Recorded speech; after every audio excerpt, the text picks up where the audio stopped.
আজকে তোমাদেরকে আমার জীবনের কিছু কথা বলতে চাই। প্লিজ একটু কথা শুনে নাও, 1 মিনিটের মতন শুনে নাও। আমি যখন ক্লাস 10-এ পড়ি তখন আমি একটা ছেলেকে ভালোবাসি। সেই কথাটা আমাদের বাড়িতে জেনে যায়। তখন কি হয়, আমার বাড়ি থেকে সম্বন্ধ দেখতে শুরু করে তার সাথে বিয়ে দেবে না বলে। তখন আমি ওই ছেলেটা ক্লাস 10-এ পড়ার সময়ে আমি ওই ছেলেটার সাথে বিয়ে করে নিই। আমার পড়া বন্ধ হয়ে গেল তখন বিয়ে করার পরে।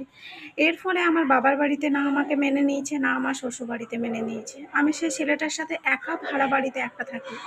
ছেলেটা সেও ক্লাস 10-এই পড়তো।